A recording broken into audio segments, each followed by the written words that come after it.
I never thought my own parents would try to hand over the one thing I built with my own blood and sweat my home to someone else. But here we are. Of all the places this betrayal could have happened, it happened right there at the family dinner table, over pot roast and red wine like it was just another casual Sunday. They looked me in the eye and told me, without asking, that my sister would be moving into my apartment. Just like that. No discussion. No respect. What they didn't know was, I was done being quiet. This isn't just a story. It's a reckoning. So stay with me, because maybe you've been treated like a backup plan too. And if you have, leave a comment and let me know where you're watching from. Being the first in my class to earn a bachelor's degree was significant to me, but ultimately meaningless to my parents. They didn't see my degree as an accomplishment. Despite the fact that I worked 3 jobs and received a full scholarship to attend college, they thought it was just a bare minimum, with its exposed brick walls and morning sunlight that turned the hardwood floors a golden hue. My apartment in downtown Portland was more than just 4 walls and a ceiling. It stood for all the extra shifts I worked at the college cafeteria and tutoring sessions. I scrimped and saved every dime I could find instead of going on weekend trips with my buddies. I finally felt like I had something completely mine when I signed the lease 2 years ago. I needed a physical representation of my freedom from the toxic family dynamic that had left me gasping for oxygen and disrespected. I'd always been the overlooked one, the one whose academic accomplishments were met with a casual, "That's nice," at dinner, while my older sister Rachel's artistic abilities were celebrated with gallery exhibitions paid for by our parents. After each failed romance or professional setback that was inexplicably not her fault, Rachel would come and go from our parents' house as if it were a revolving door. When she would come to our parents' house, she would beg for help getting back on her feet, and they would console her by giving her a new car or extra keys to their vacation home, all while she wailed over how cruel life had been. I kept up with the rigorous maintenance of the secondhand Honda Civic I had purchased in college, knowing I wouldn't be able to afford a replacement if it broke down. Ethan, my younger brother, was the scapegoat of the family. My parents blindly paid for his many unfinished online courses and neglected interests while he discovered who he was. I was always the middle child, expected to be both self-reliant and willing to bend over backwards to accommodate my siblings. My parents' habit of deciding things that might impact me without asking was nothing new. They asked me to babysit my cousin's kids for a whole summer when I was 16 years old, and they didn't even tell me until after they'd committed. My off-campus flat was given to faraway relatives when I was a student.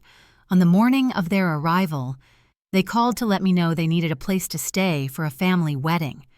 Whenever I attempted to set limits, my siblings would accuse me of being self-centered and bring up the topic of family duties, which never seemed to affect them. But things had changed in the previous year. Being an environmental consultant had given me a solid foundation to build a successful profession, one that did not rely on the approval of my family. Setting limits wasn't narcissistic. It was essential to my mental health, as I learned from my therapist. Despite how much it had worn me down and how little respect I had received, I had managed to politely decline hosting Thanksgiving this year. With these minor successes under my belt, I felt like I was breaking out from my childhood role as a perennial people-pleaser and taking charge of my connection with my family. As a compromise to tradition, I continued to look forward to our monthly family meals as a safe space where I could be social without compromising too much of who I am. Unbeknownst to me, this Sunday meal would put my newly established boundaries to the ultimate test, compelling me to determine, once and for all, if I was prepared to assert my independence, even in the face of my family's united expectations. As I walked through the door, 10 minutes late, a monthly indulgence, I gave myself the scent of my mother's famous pot roast wafted through the house. My father greeted me with his customary quick embrace and rapid commentary on Portland traffic, as if my tardiness were an insult rather than a conscious decision. Rachel was already there, enjoying a glass of wine while sitting on the living room sofa. She had our mother's antique coffee table propped up with her fashionable boots, a luxury I would never have been allowed. Only our mother's warm smiles and the words, "We were about to start without you," were exchanged when Ethan arrived 20 minutes after me. At the outset of dinner, things went according to plan. My dad would speak at length about politics and business, while my mom would ask about everyone's week, which were really just excuses for her to spill the beans on what's going on in the neighborhood. When my dad cleared his throat, a universal indication in our family that the actual agenda was about to begin, I was in the middle of giving a prepared, sanitized update about my work. As if he were introducing a presidential address, he declared that Rachel had some news, with an attitude that shifted from bored to practice vulnerability. My sister lifted her eyes from her phone, which she had been perusing under the table. She brought up her 8-month boyfriend, Jason, whom I had met once at a family barbecue the one time he spoke about his Bitcoin investments and how they split up. Regarding the apartment, he's being completely unreasonable by insisting that I must continue making payments even though I am leaving, she said. Rachel felt my mother's sympathetic squeeze as she extended across the table to give her hand. "This is unfair. She already has a broken heart. She shouldn't have to cope with this burden." My mom added, I mentally calculated how much longer I needed to remain until I could make my getaway, and my sisterly answer was to nod involuntarily. My dad went on to say, "We've worked it all out," as he expertly sliced his roast meat. "While she recovers, Rachel will take up residence at your apartment," as if he were informing me of a change in dinner plans instead of invading my personal space. His casual delivery of this bombshell made it much more alarming. My mom was already smiling broadly and getting down to the business of planning. "Oh, it's really stunning. Makes sense. You always justify staying late at the office because of the spare room in your apartment that you use as your office. It will only take Rachel a few months to settle into her new home and get well," she said. In those moments, I felt my boundaries being bulldozed, a familiar tightening in my chest. "I actually use my office," I said with great care, my words measured. "As a freelancer, I've been taking on more assignments that call for my own office space." It was clear that my sister was dismissive. She merely rolled her eyes. As an undergraduate, she spent much of her time working from the kitchen table. Despite taking several mental health vacations, she managed to get her art degree in 5.5 years, while our parents footed the bill for her college education. With an air of finality, my father continued, "It's only temporary, and in a family, everyone pitches in." It wasn't long before my mom began perusing her calendar on her phone. "Saturday, we can lend a hand with the moving. Does your building offer parking for guests?" she asked. With the same level of excitement they displayed when arranging Rachel's 16th birthday party, while completely ignoring my 18th, I witnessed them plotting the destruction of my personal space, the haven I had built for myself. As soon as my brother saw that I was staring across the table at him, he averted his eyes, clearly not interested in getting entangled in a dispute that didn't concern him. The familiar intersection was there. Either I should speak up and risk my family's displeasure, or I should keep quiet and give in to their pressure. Something changed inside of me, though this time, anxiety about pleasing others, which generally accompanies such situations, was replaced with a serene clarity. I stated without either agreeing or disagreeing that I would have to review my lease about long-term guests. Without a doubt, my mother dismissed my worries. "Still, it's only protocol." "No one can prevent you from lending a hand to your sister," she said. Even though I was formulating an entirely new strategy in my head, I nodded once more to give the impression that I would comply. Nobody bothered to inquire as to whether I had any plans for the weekend that they had taken over, or if there were any factors that they had failed to take into account when the topic turned to the details of Rachel's move. Instead of strategically withdrawing, I remained silent, allowing them to misinterpret my lack of reaction as agreement, as I mentally prepared my response while helping to clean the dishes after dessert. I came to the realization that I could no longer tolerate compliance.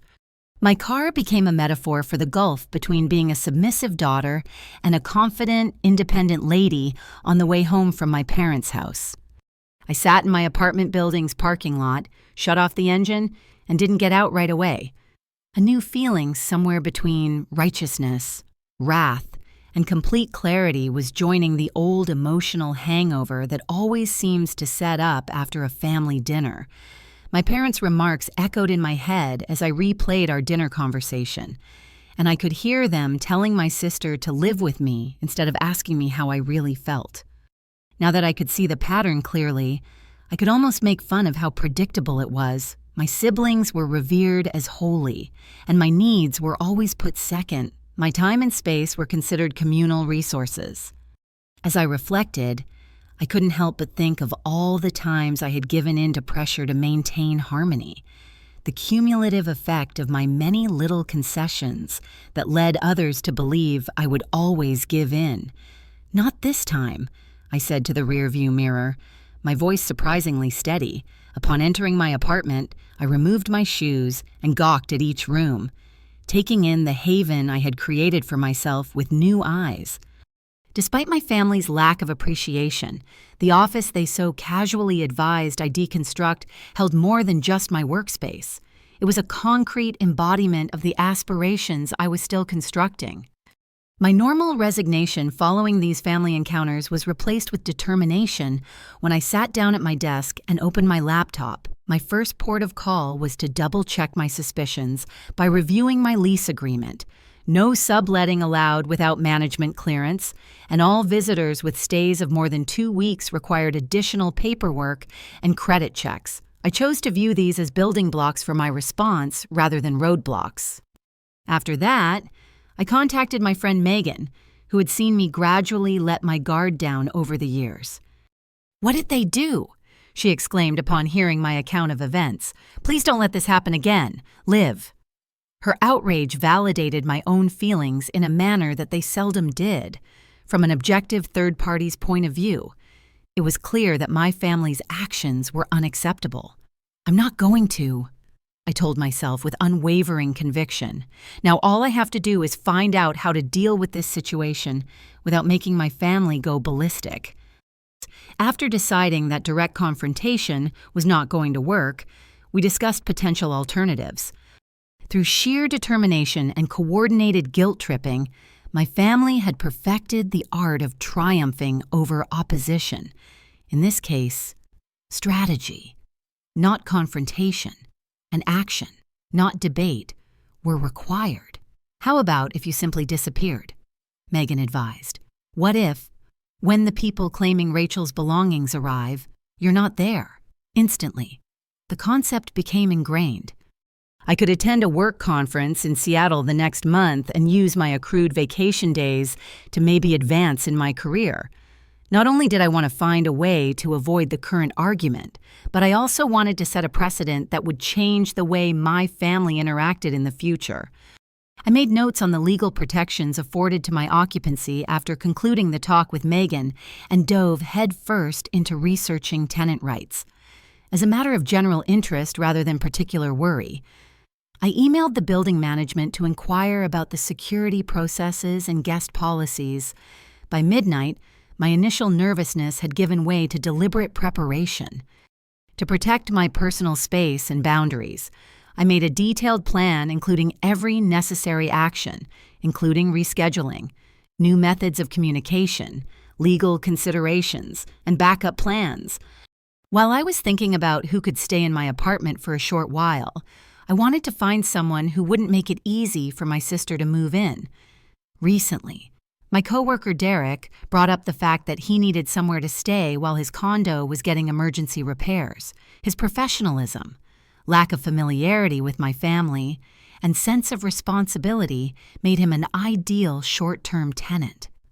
My plan came together when I discovered I could legally sublet Derek's space for a short period of time and record the agreement in a way that would withstand my family's efforts to undermine it.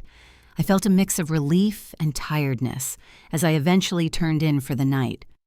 I wasn't spending my nights worrying about how to justify or defend myself for sticking up for what I believed in. It was a first. I had other plans. Though, I wanted to make my family see me for what I really am, an adult with rights they couldn't ignore no matter how much they wanted to. I realized as I slipped into a deep slumber that the agony of confrontation would be considerably more tolerable than the slow suffocation of giving up my autonomy once more, even though the road ahead would be hard and uncomfortable. In the week that followed the family supper, I carried out my strategy step by step. First thing on Monday morning, I went to the building management office to talk to Tanya, the property manager who had given me the go-ahead to lease 2 years ago. I made sure to phrase the problem in a neutral manner when I indicated that I'm thinking about asking a friend to stay while I'm away for work. Please clarify all of the regulations pertaining to guests and temporary residents so that I can fully comply, I said. Tanya handed me the sublease, paperwork, and visitor guidelines, noting that a background check and management approval were necessary for stays exceeding 14 days. As I silently took note of how these policies ran counter to my family's presumptions, I nodded in an attempt to appear indifferent. Just so we're clear, I asked, if anyone showed up pretending to move in without the proper documentation, what would happen? Tanya made it clear that it was completely forbidden. We take security very seriously. Thus, we can't let unauthorized people in. We are doing this to ensure the safety of everyone and to comply with occupancy requirements, she said. I used this information as a springboard to text my coworker Derek during lunch, painting a picture of my predicament in a professional light while avoiding discussing the less amicable familial dynamics. While I'm away for 2 weeks, I need someone to be responsible at my apartment. For our mutual protection, a legal sublease would be in place. Interested? Are you? I asked. Within the hour, Derek responded, thanking me for the timing because he is now fixing up his condo. To go over the agreement and finish the paperwork, we plan to meet Wednesday after work. Rachel sent me her first text message on Tuesday night. According to Mom, I need to talk to you about the furniture I should bring, compared to what you now have in your spare room. I think my bedroom set would look much nicer there. She wrote, I knew I had made the correct choice when I heard the arrogant tone. My answer was purposefully nebulous. Some details regarding the apartment situation are being ironed out by me. Next week, we can check in, I replied. This evasive response served to buy time without divulging any of my goals. My meeting with Derek on Wednesday was productive. I gave him a tour of my place and explained the short-term arrangement by having both parties sign and providing building administration with a copy. We were able to finalize the sublease agreement with a hint of unease but unwavering resolve. I tacked on one last point. My loved ones are in the dark about this plan, so they might come expecting me to be present. If they do, you shouldn't feel obligated to provide them entry or provide any explanation other than the fact that you're the official occupant for the time being, I said. Derek nodded in agreement, having had similar difficulties in his own family after his divorce. Anything like that, I am capable of handling. Real talk, no fluff, he replied. That night, I booked a hotel in a neighboring seaside town where I could relax while still having phone service in case anything came up during my work trip, which happened to coincide with my family's planned moving day for Rachel. I phoned my company's IT department on Thursday morning to request a remote work accommodation due to a temporary relocation. After taking care of my business responsibilities, I got my apartment ready by transferring valuable papers and possessions to a temporary storage unit I rented. I took pictures of every room of my apartment to make sure everything was in good shape when I got back. My mom had phoned me twice by Friday, both times wanting to know where exactly my building's parking is and whether I might move some bookcases to accommodate Rachel's need. In my quick texts back, I explained that I had a lot of work due and promised to figure everything out by next weekend. The details of my counter strategy were being ironed out when I purposefully gave the appearance of being preoccupied with complying. I never thought I'd have to take this legal precaution against my own family, But on Saturday, I installed a little security camera in my living room to watch the entry area. Along with the building's access code and keys, I also provided Derek with written clearance to handle security. Early the next morning, at around 11 a.m., my dad texted, "On a Saturday, set aside some room in your closet for Rachel's winter attire and get the parking pass ready," he wrote, without any doubt or regard for my schedule. The authoritative tone just served to strengthen my determination. At our last meeting on Sunday morning, I made sure Derek had a good grasp of the arrangement's parameters and gave him my emergency contact info, which, as you might expect, did not include any members of my immediate family. I felt a strange but familiar calm resolve as I prepared my own luggage for my business trip. My mother sent me one last text, and my phone buzzed. "Rachel can hardly contain her excitement about starting again at your place. In the end, this will strengthen your bond as a group," she wrote. Recognizing this as just another effort to spin their imposition as a blessing for which I should be thankful, I chose not to respond to this message. Everything had been arranged by Sunday night. By exercising my rights lawfully and with meticulous preparation, I had regained control of the situation rather than resorting to violence. My family's expectations would clash with the reality I had planned, so I silenced all alerts except for those from work and Derek. I braced myself for the fury that would explode. I now felt prepared to stand firm in the face of the overwhelming pressure from my family, which had always taken me by surprise in the past. And my boundaries, which I had set out in writing, were about to be challenged in the real world. There was a steady flow of biased messages that validated my decision in the days preceding my family's planned assault of my flat. Rachel sent a text message first thing on Monday morning. "I'm willing to donate your guest stuff so I can fit my bedroom set in here. That should be fine," she wrote. This was simply a notice of the decisions that had already been taken regarding my property. There was no question mark and no genuine request for authorization. I was so engrossed in getting ready for my little absence that I didn't answer right away, leaving the assumption hanging. My mom left 2 voicemails by midday, one regarding the paint choices Rachel was thinking about for her room, and the other asking if I could remove the dismal photographs from my hallway so she could display her framed band posters. The casual disregard for my meticulously chosen home decor, which I had chosen to symbolize significant events and moments, hurt like an old wound, but made me more determined. My dad called me on Tuesday night, and his tone was a mix of authoritative and fake worry. "According to your mom, you've been ignoring her texts regarding Rachel's relocation. Do you have an issue that needs addressing?" he asked. The query was more of a subtle request to conform to their intentions than an open invitation for candid discussion. "I've been swamped with work. Need to get a few things done before the weekend," I replied, a half-truth that came easily. I could tell that he had understood my response as a sign of acquiescence because of his contented grunt. On Wednesday, things took a turn for the worse when Rachel informed our family via group text that she had given notice at her apartment and had movers planned on Saturday. So excited for sister bonding time, she tagged me with a series of heart emojis, feeling more like she was claiming territory than showing affection. My mom enthusiastically planned a moving day lunch that they would deliver to my apartment, and my dad helped out with the logistics of borrowing a vehicle from a coworker to transport the heavier furniture. The discussion went on. Decisions and arrangements were made in my absence, as though my involvement were voluntary but my assent was assured. That night, I had dinner with Megan, my last chance to see her before I carried out the last stage of my strategy. "Do you think they're serious about this?" she inquired, as she scrolled through the screenshots of my family's texts that I showed her.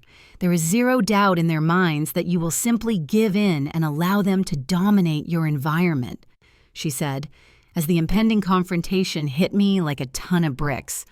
I nodded and picked at my dinner. I feel bad about not assisting my sister.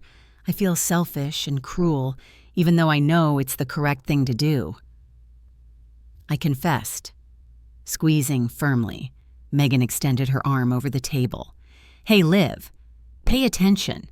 Setting limits isn't cruel. It isn't self-centered to demand fundamental decency. You're not being inappropriate here. It is they, she said. I was still having trouble completely embracing her viewpoint, but her words were a lifeline. The next Thursday, my mother sent me an email confirming the delivery of furniture to my address, set for Monday following the transfer. Rachel discovered the ideal workstation for all of her artistic endeavors. Cost is not an issue. We gave it to her as a housewarming present. She wrote, a surge of fury surged through my body, briefly overcoming my dread, in response to the astonishing entitlement of scheduling delivery to my home without my consultation. After sending Derek the confirmation and a short message telling him to decline any deliveries for Rachel, I disabled my mother's email from my work account to stop any more interruptions. On Friday, the day prior to their scheduled arrival, my phone started calling more and more frequently. Throughout my morning meetings, my father left 3 increasingly irate voicemails. Please provide us with the first mentioned guest parking pass code, said the first.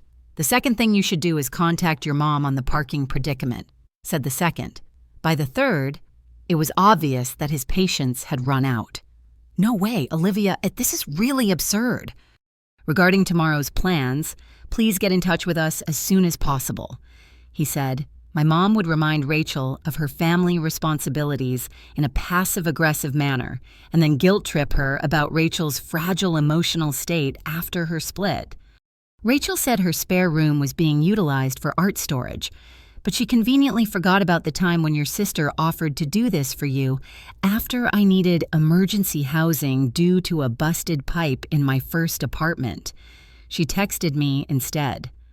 When nightfall finally arrived, Derek was set to move in later that night, and I had already packed my bag for my weekend getaway. I purposefully used a vague but official-sounding out-of-office response in my email, stating that I had to travel immediately due to a professional emergency.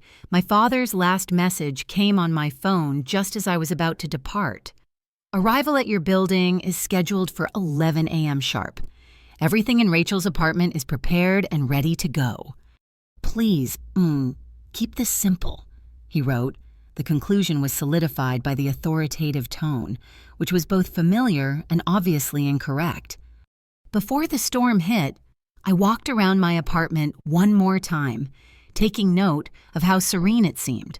Although I was anxious about disappointing my family, I also felt a newfound sense of self-respect blossoming in my chest as I made the conscious decision to put my own limits ahead of their expectations for the first time as an adult.